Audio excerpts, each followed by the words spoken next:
Recent decades, there have just been an increase in childhood health struggles, whether it be autism, ADHD, immune struggles, asthma, allergies, all of these things combined make it really tough for our kids. And you might have tried everything. You might have taken, the lifestyle changes, the medications. You might have even looked the genetic route. And while the genetic route plays a factor, it's not often the only answer. And so today we want to look at the underlying cause of it by looking deeper into the nervous system and one specific nerve called the vagus nerve. Now, the vagus nerve is key to the body because it is the parasympathetic regulator, meaning it helps the body rest, digest, relax, manage immune function, all of these things.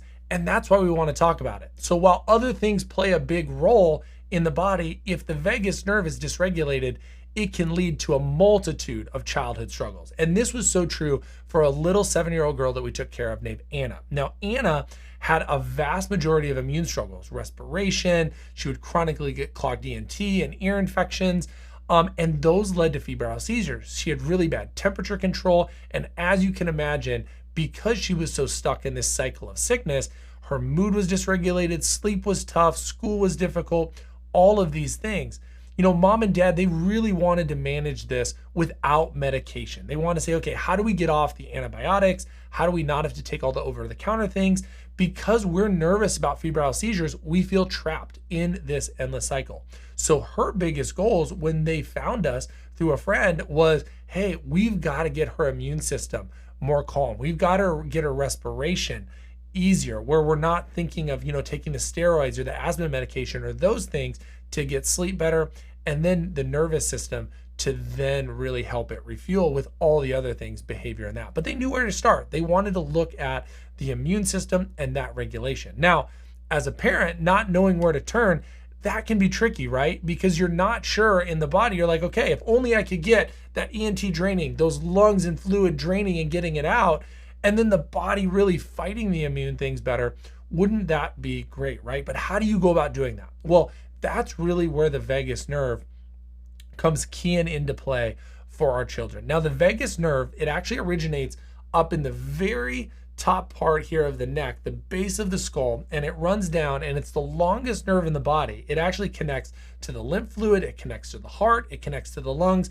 and then it goes everywhere in the gut. You probably heard of the vagus nerve as the gut-brain or the brain-gut connection. It's what controls and regulates a lot of our digestion, but it also regulates respiration, it regulates heartbeats and heart function, it regulates immune and sensory response, all of these other things that come with it. So it's a key player in a vast multitude of childhood struggles.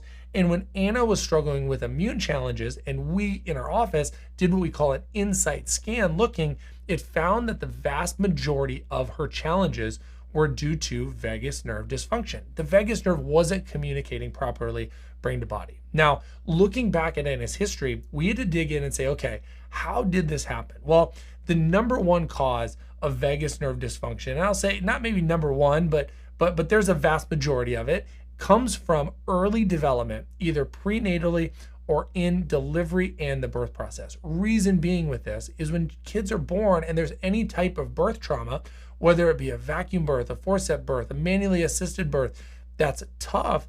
This area in the upper neck is so compromised. So a physical stressor put in there from the environment can cause babies to start small phases of neurological vagal dysfunction early on. What this can look at really early as is struggling to latch or to nurse, struggling to digest and to poop as an infant, struggling to sleep and maybe being a little more colicky or a little more low tone.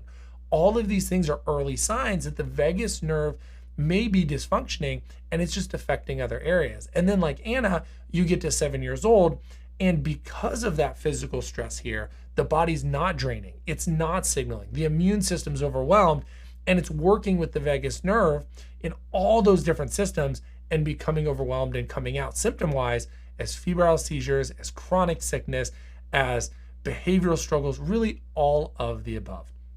So in our office, one of the most important things we do is measure and quantify that stress. We're going to take a detailed history to dig in to say, okay, what struggled first? Where did that happen? And then we're going to take neurologically based insight scans. Now, these scans pinpoint the exact region and they quantify the struggle within the body of where the brain and the body just aren't communicating as well. Like I said with vagus, it can be up here in the brainstem where the vagus nerve originates.